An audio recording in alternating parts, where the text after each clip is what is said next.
স্বাগত জানাচ্ছি সুপ্রিয় শিক্ষার্থীবৃন্দ। আমরা যোগজীকরণ নিয়ে আলোচনা শুরু করেছিলাম। এর মধ্যে আমাদের অনির্দিষ্ট যোগজীকরণ শেষ হয়ে গেছে ইতিমধ্যে। আজকে আমরা নির্দিষ্ট যোগজীকরণ শুরু করব। খুবই গুরুত্বপূর্ণ এবং চ্যাপ্টারটা অনেক বড়, কিন্তু সবচেয়ে মজার বিষয় হচ্ছে এই চ্যাপ্টারে নতুন কোনো সূত্র তোমরা পাবে না। এ থেকে ই পর্যন্ত আমরা যতগুলো নিয়মের অঙ্ক করেছি ঠিক সব নিয়মের অঙ্কই এখানে দেওয়া আছে, তবে এখানে লিমিট দেওয়া আছে। আমরা ইতিপূর্বে যতগুলো প্রবলেম সলভ করেছিলাম সেখানে কোনো অঙ্কের মধ্যে কিন্তু লিমিট দেওয়া ছিল না। এখন তো প্রশ্ন যে লিমিট দেওয়া থাকলে তোমরা কিভাবে করবে। তোমরা ফিজিক্সও কিন্তু এই ধরনের প্রবলেম সলভ করেছো, তবে সেখানে ছিল শুধুমাত্র বেসিক কিছু প্রবলেম। এখন আমরা এ থেকে ই পর্যন্ত যে সিস্টেমগুলো শিখেছিলাম সেটাই ছিল বেসিক। এখানে জাস্ট বাড়তি শুধু লিমিট দেওয়া আছে। তো লিমিট দেওয়া থাকলে ভয়ের কিছু নাই, এটা একদম সিম্পল। আমরা প্রথমে যে কাজটা করব সেটা হচ্ছে লিমিট ছাড়া আমরা প্রথমে রাশিটার যোগজ নির্ণয় করে ফেলবো। দেখো, লিমিট বাদ দিয়ে দেবো। আমরা আমরা ধরে নেবো যে লিমিট নাই। এখানে লিমিট কত, এটাকে বলে লোয়ার লিমিট আর এটাকে বলে আপার লিমিট। তাহলে আমরা এই রাশিটার যোগজ নির্ণয় করব কোন সীমার মধ্যে, 0 থেকে 5/2 সীমার মধ্যে। মনে রাখবা এটা হচ্ছে লোয়ার লিমিট আর এটা হচ্ছে আপার লিমিট। এখন আমরা যখন প্রথমে কাজ করব তখন আমরা লিমিট বাদ দিয়ে করব। আমি আবারও বলতেছি, পরীক্ষায় কিন্তু এই চ্যাপ্টার থেকেই অঙ্ক আসবে। তোমাদেরকে আমি এই চ্যাপ্টার শুরুর সময় বলেছি, তোমরা অনেকে হয়তো বলেছো যে আমরা এই চ্যাপ্টার করতে কেন এত বেশি সময় নিচ্ছি। কারণ এ থেকে ই পর্যন্ত প্রত্যেকটা চ্যাপ্টারে কিন্তু অনেকগুলো রুলস আছে এবং প্রত্যেকটা রুলসের অঙ্ক কিন্তু আমরা আলাদা আলাদা ডেতে করেছিলাম। কিন্তু এই চ্যাপ্টার শুরু করলেই তোমরা বুঝতে পারবে, এই চ্যাপ্টারটা একটু ঘাটাঘাটি করলেই তোমরা যেটা দেখবে সেটা হচ্ছে যে এখানকার ম্যাক্সিমাম অঙ্কই তোমরা কিন্তু আগে করে ফেলেছো। এখন জাস্ট লিমিট বসে তোমাকে আবার করতে হবে। এই অঙ্কটাও কিন্তু আমরা পূর্বে করেছি। আমি আবার বলতেছি, এই অঙ্কটা কিন্তু আমরা পূর্বে একবার করেছি, আজকে আমরা এটা আবার করব। চলো শুরু করি। তোমরা জানো যে ত্রিকোণমিতিতে এবং ক্যালকুলাসে যদি সাইন স্কোয়ার এবং কজ স্কোয়ার থাকে তাহলে 2 আনতে হয়, কারণ 2 cos স্কোয়ার এক্স ইকুয়াল হচ্ছে 1 + cos 2x। এই সূত্রটার জন্য, কারণ কজ স্কোয়ারের সাথে 2 না থাকলে কোনো সূত্র হয় না। তাহলে এখানে কজ স্কোয়ার আছে, আমরা 2 নিয়ে আসবো। দেখো 2 আনলাম। 2 এনে ভারসাম্য রক্ষার জন্য আমরা আবার হাফ দিয়ে দিলাম। 2 2 কাটা, এতে মানের কোনো পরিবর্তন হবে না। তাহলে দেখো এই হাফটা বসে গেল, আর এই যে 2 cos স্কোয়ার এক্স এইটুকুর পরিবর্তে আমরা লিখলাম 1 + cos 2x। ভালো করে বিষয়টা খেয়াল করো। 2 cos স্কোয়ার এক্স এটাকে আমরা সাজায় কি লিখলাম, 1 + cos 2x। তোমাদেরকে মনে রাখতে হবে, আমরা কিন্তু ত্রিকোণমিতিতে বিস্তারিত এগুলো আলোচনা করেছিলাম যে সাইন কস গুণ আকারে থাকলে 2 আনতে হবে, সাইন স্কোয়ার কস স্কোয়ার থাকলে 2 আনতে হবে, সাইন পাওয়ার 4 কস পাওয়ার 4 থাকলে 4 আনতে হবে। এই বিষয়গুলো খেয়াল রাখতে হবে। এবার আমরা দেখো আলাদা করে ফেলেছি। এই হাফটা এইটুকুর জন্য আছে, হাফটা এইটুকুর জন্য আছে। ইন্টিগ্রেশন ডিএক্স এটার জন্য আছে, ইন্টিগ্রেশন ডিএক্স এটার জন্য আছে। দেখো আমরা পুরোটাকে আলাদা করে ফেলছি। এবার আসো, ডিএক্স এর ইন্টিগ্রেশন হচ্ছে এক্স আর কস এক্স এর ইন্টিগ্রেশন হচ্ছে, দেখো এই এই সূত্রটা এইটুকুর মধ্যে ইউজ হবে। এরপরে তোমরা জানো যে cos x এর ইন্টিগ্রেশন হচ্ছে sin x। তাহলে দেখো এখানে এই সূত্রটা ম্যাচিং হচ্ছে এবং এই অনুযায়ী করতে হবে। তাহলে দেখো এইগুলো কিন্তু আমরা আগে করেছিলাম। এই চ্যাপ্টার করতে তোমাদের অনেক ভালো লাগবে, কারণ এই চ্যাপ্টারের ফর্মুলাগুলো রুলগুলো তোমরা কিন্তু আগেই শিখে ফেলেছো। আসলে এবার দেখো ডিএক্স এর ইন্টিগ্রেশন হচ্ছে এক্স আর cos x এর ইন্টিগ্রেশন হচ্ছে sin x। তোমরা জানো এক্স এর সাথে যে ধ্রুবকটা থাকবে সেটা কিন্তু নিচে যাবে। তাহলে দেখো কি দাঁড়াচ্ছে এখানে, হাফ আর 1/4 sin 2x। এখন একটা বিষয় খেয়াল করো, এখানে কিন্তু আমরা সমাকলন ধ্রুবক সি যোগ করিনি। নির্দিষ্ট ইন্টিগ্রালে সি যোগ করার দরকার নেই। মনে রাখবা, আমরা যখন লিমিট ব্যতীত অঙ্ক করব, লিমিট বাদ দিয়া, যখন পরীক্ষার প্রশ্নে দেখবা যে লিমিট নেই, তখন তোমাদেরকে সমাকলন ধ্রুবক সি যোগ করতে হবে। কিন্তু যখন আমরা লিমিটের অঙ্কগুলো করব তখন এখানে সমাকলন ধ্রুবক সি যোগ করার দরকার নেই, কারণ আমার অঙ্কটা তো এখানে শেষ না। আমার অঙ্কটা কিন্তু এখানে শেষ না। আমার অঙ্কটা শেষ হবে কখন, যখন আমি লিমিট বসাবো। আসো এবার আমরা পুরো অঙ্কটা করবো। দেখো আমাদেরকে মূলত এইটুকুর কাজ করতে বলছে, 0 to 5/2 cos square x dx. আসো তাহলে এটা সমান কি হবে, দেখো আমি এই যে cos square x dx integration cos square x dx, এটার পরিবর্তে আমরা পাইছি কত, half x plus 1/4 sin 2x। এখন দেখো লিমিট কিভাবে বসাবো। দেখো লিমিট বসানোর সিস্টেম, থার্ড ব্র্যাকেট দিতে হবে, লোয়ার লিমিট আর আপার লিমিট। একটা অঙ্ক করতে পারলে তুমি এই চ্যাপ্টারের সব অঙ্ক নিজে নিজে করতে পারবা, গ্যারান্টি। একটা অঙ্ক তুমি যদি করতে পারো, প্রত্যেকটা অঙ্ক তুমি নিজে নিজে করতে পারবে, কারণ প্রত্যেকটা রুল কিন্তু আমরা এই থেকে ই এর মধ্যে করে ফেলেছি। তাহলে দেখো আবার বিষয়টা, এই যে cos স্কয়ার এক্স ডিএক্স, এই যে দেখো এই যে cos স্কয়ারের ইন্টিগ্রেশন হচ্ছে কত, half x plus 1/4 sin 2x। দেখো এইটুকু আমরা বসাইছি। এরপরে এই যে লিমিটটা, এই লিমিটটা আমরা এখানে কিভাবে বসাবো, থার্ড ব্র্যাকেট দিয়ে সব সময়। এটা হচ্ছে লোয়ার লিমিট, এটা হচ্ছে আপার লিমিট। এখন আসো, এই যে লোয়ার লিমিট এবং আপার লিমিট আমরা কিভাবে কাজ করবো, এটাতে আমরা বসাইলাম। এখন দেখো ইকুয়াল, এই যে রাশিটা, এই রাশিটা দেখো এখানে চলক হচ্ছে কত, এক্স। এই যে আপার লিমিট এবং লোয়ার লিমিট আমরা দেখতে পাচ্ছি, এই যে মানগুলা কার, এই মানগুলো হচ্ছে এক্স এর মান। দেখো এই 5/2, 5/2 হচ্ছে কার মান, এক্স এর মান। এই 5/2 কার মান, এই এক্স এর মান। এরপরে জিরো কার মান, এই এক্স এর মান। জিরো কার মান, এই এক্স এর মান। তাহলে দেখো আমরা প্রথমে আপার লিমিট বসাই দিছি। দেখো হাফ এক্স, এক্স এর পরিবর্তে 5/2 যোগ 1/4 সাইন 2 এক্স এর পরিবর্তে 5/2। দেখো এটা আপার লিমিট মাইনাস লোয়ার লিমিট। দেখো হাফ এক্স এর জায়গায় 0 প্লাস 1/4, 1/4টা বসাতে হবে। দেখো তাহলে আমরা এই যে আপার লিমিট বসালাম। দেখো এখানে প্রথম হচ্ছে আপার লিমিট মনে রাখবা, এই রাশিটার মধ্যে প্রথমে আপার লিমিট বসাইতে হবে। প্রত্যেক যতগুলো এক্স থাকবে প্রত্যেকটা এক্স এর জায়গায় আপার লিমিট বসাইতে হবে, মাইনাস, সবসময় মাইনাস। এরপরে প্রত্যেকটা এক্স এর জায়গায় লোয়ার লিমিট বসাইতে হবে। বসাই দিলাম, এবার ক্যালকুলেশন দেখো ইকুয়াল, দেখো এখানে কত হয়, 5/4। এখানে হচ্ছে কত, দেখো 2 2 কাটা কাটা গেলে 1/4 সাইন পাই, মাইনাস, দেখো এখানে হবে 0, এখানে হবে 1/4, দেখো 2 দিয়ে 0 গুণ করলে 0। এরপরে দেখো কি থাকে, 5/4 সাইন, তোমরা জানো সাইন 180 ডিগ্রি মান হচ্ছে 0। দেখো বিষয়টা ভালো করে, এখানে আনসার কিন্তু 5/4 সরাসরি আমরা লিখে ফেলছি, কারণ সাইন 5 মানে 180 ডিগ্রি, 100 sin 180 ডিগ্রি মান হচ্ছে 0, তাহলে এইটা 0 হয়ে যাবো। এরপর এটা তো 0, সাইন 0 মান হচ্ছে 0, তাহলে সব বাদ বাদ দিয়ে শুধু থাকবে 5/4। তাহলে এখন তোমরা বলো অঙ্কটা কেমন? নিশ্চয়ই সহজ। এটুকু যদি তোমরা আগেই করেছো, আমি এই অঙ্কটাই আগে করাইছি, সেই অঙ্কটাই এখানে আবার আজকে আলোচনা করলাম। গত ক্লাসে যদি কারো কোনো সমস্যা থাকে তাহলে সেটা আজকে ক্লিয়ার হয়ে গেছে। এখন সব বাড়তি আমরা যেটুকু করেছি সেটা হচ্ছে, দেখো এখান থেকে আমরা যোগজটা বসালাম, বসাইয়া থার্ড ব্র্যাকেট দিয়ে লোয়ার লিমিট আপার লিমিট।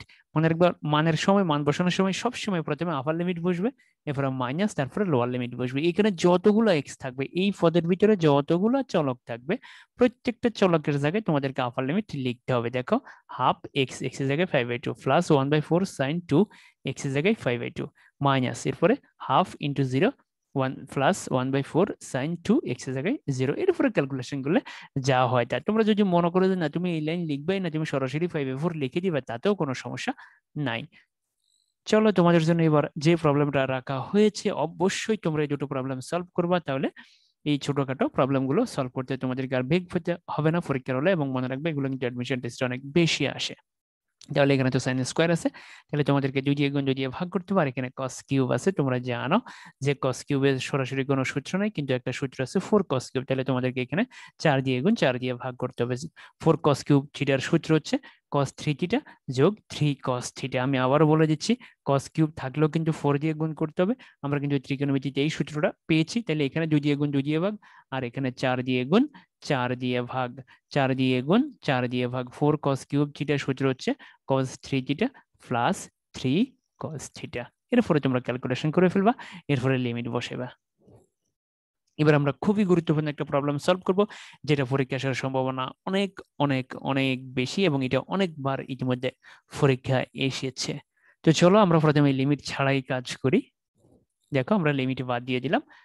এই অঙ্কটাও কিন্তু আমরা আগে সলভ করেছিলাম, নিশ্চয়ই তোমাদের মনে আছে সেসব। যদি মনে না থাকে তোমরা প্রবলেমগুলো আবার একটু দেখে নেবে এ থেকে ই পর্যন্ত। দেখো এখানে cos পাওয়ার 4 আছে, cos পাওয়ার 4 এর সরাসরি কোনো সূত্র নেই, আমাদের যে সূত্রটা আছে সেটা হচ্ছে 2 cos স্কয়ার a সমান 1 প্লাস cos 2a। তাহলে cos পাওয়ার 4 থাকলে 4 দিয়ে গুণ 4 দিয়ে ভাগ, মনে রাখতে হবে। cos স্কয়ার থাকলে 2 দিয়ে গুণ 2 দিয়ে ভাগ, cos কিউব থাকলে 4 দিয়ে গুণ 4 দিয়ে ভাগ, cos পাওয়ার 4 থাকলে 4 দিয়ে গুণ 4 দিয়ে ভাগ। তাহলে দেখো 1/4 টাকে বের করে নিয়ে গেছি। এরপরে 4 cos পাওয়ার 4x, এটাকে আমরা ভেঙে কি লিখতে পারি, সেটা লিখতে পারি 2 cos square x whole square. ভালো করে দেখো 4 cos পাওয়ার 4x, দেখো এটাকে আমরা ভেঙে কি লিখতে পারি, এটাকে আমরা লিখতে পারি 2 cos square x whole square.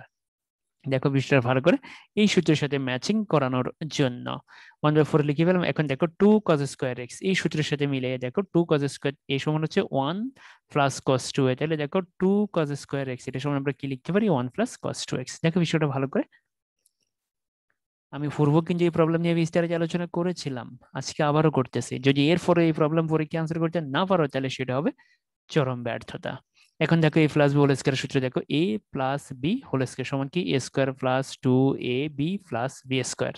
দেখো a plus b whole square সূত্র অনুযায়ী আমরা এইটুকু পেয়েছি। এবার আমরা প্রত্যেকটাকে আলাদা করে ফেলবো। দেখো 1/4 dx প্লাস হাফ, দেখো এই 2 দিয়ে আর 4 ভাগ হলো হাফ cos 2x dx, এরপরে 1/4 cos স্কয়ার 2x dx। দেখো এটা বসে গেছে, এটা বসে গেছে। এখন দেখো আবার এখানে স্কয়ার আছে। তোমরা জানো যে ত্রিকোণমিতিতে স্কয়ার থাকলে দেখো এই যে স্কয়ার cos স্কয়ার সাথে একটা 2 আছে, তাহলে দেখো এখানে সূত্র করতে হলে একটা 2 লাগবে। দেখো এই সূত্রের সাথে ম্যাচিং করানোর জন্য এখানে স্কয়ার আছে, তাহলে কি করতে হবে, একটা 2 আনতে হবে। এখন একটা 2 আমি বাড়তে নিয়ে আসছি, এটাকে ব্যালেন্সড করতে হলে আমাকে একটা হাফ দিতে হবে। এটা লিখলাম, এটা লিখলাম। দেখো এখন কত থাকে বাড়তি, এই যে এই 4 আর 2 গুণ করলে 8, আর এখান থেকে 2 cos স্কয়ার থিটা সমান হচ্ছে 1 প্লাস cos 2 থিটা। দেখো cos x এর ইন্টিগ্রেশন হচ্ছে sin x, এই সূত্রটা ব্যবহার হবে এখন। আর dx এর ইন্টিগ্রেশন হচ্ছে x। দেখো এটা বসে গেছে, এটা বসে গেছে। এখন দেখো এখানে আমরা একটু ভেঙে ফেলছি, ভেঙে ফেললে কাজ করতে সুবিধা হয়। দেখো এখানে আছে কত 1 প্লাস cos 2 ইন্টু 2x মানে 4x, তাহলে দেখো 1/8 dx 1/8 cos 4x। দেখো তাহলে dx এর ইন্টিগ্রেশন হচ্ছে x। দেখো আর cos 2x এর ইন্টিগ্রেশন হচ্ছে sin 2x, এবং x এর সাথে যে ধ্রুবকটা আছে সেটা নিচে গেছে। তোমরা জানো ইন্টিগ্রেশনের সময় যদি ধ্রুবক থাকে সেটা নিচে যায়। cos x এর ইন্টিগ্রেশন হচ্ছে sin x, আর x এর সাথে যে ধ্রুবকটা আছে সেটা নিচে যাবে। এরপরে দেখো dx এর ইন্টিগ্রেশন হচ্ছে x। দেখো এখানে cos x এর ইন্টিগ্রেশন হচ্ছে sin x, আর x এর সাথে যে ধ্রুবকটা আছে সেটা নিচে গেছে। দেখো এখানে একই ঘটনা ঘটছে, x এর সাথে যে ধ্রুবকটা ছিল সেটা নিচে গেছে। এখন যদি এটাকে ক্যালকুলেশন করে দেখো, এটা বসে গেছে 1/4 sin 2x, এটা বসে গেছে স্যার এটা 32 sin 4x। এটাই হচ্ছে আনসার। কিন্তু এই যে আনসারটা এটা হচ্ছে অনির্দিষ্ট যোগজের জন্য। কিন্তু এখন আমরা যে প্রবলেমটা সলভ করবো সেটা হচ্ছে নির্দিষ্ট যোগজ, সেখানে কিন্তু লিমিট দেওয়া আছে। চলো এবার আমরা লিমিট বসাই। দেখো এটা হচ্ছে আমাদের মূল অঙ্ক।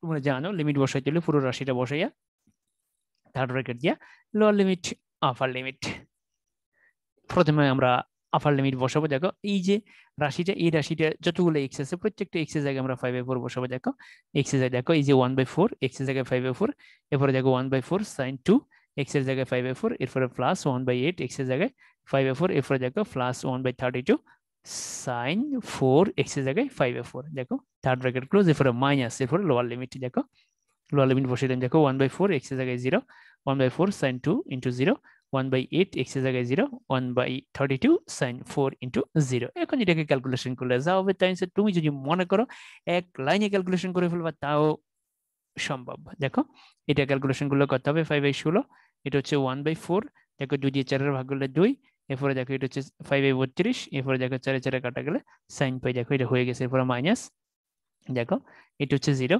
দেখো এখানে sin 2 ইন্টু 0, sin 2 ইন্টু 0 তোমরা জানো sin 0 ডিগ্রি মানে 0 সরাসরি লিখে ফেলছি। এরপরে দেখো এটা বসে গেছে 4 ইন্টু 0, 4 ইন্টু 0 মানে sin 0, sin 0 এর মানে হচ্ছে 0। তোমরা চাইলে সরাসরি এখানে 0 লিখে দিতে পারো।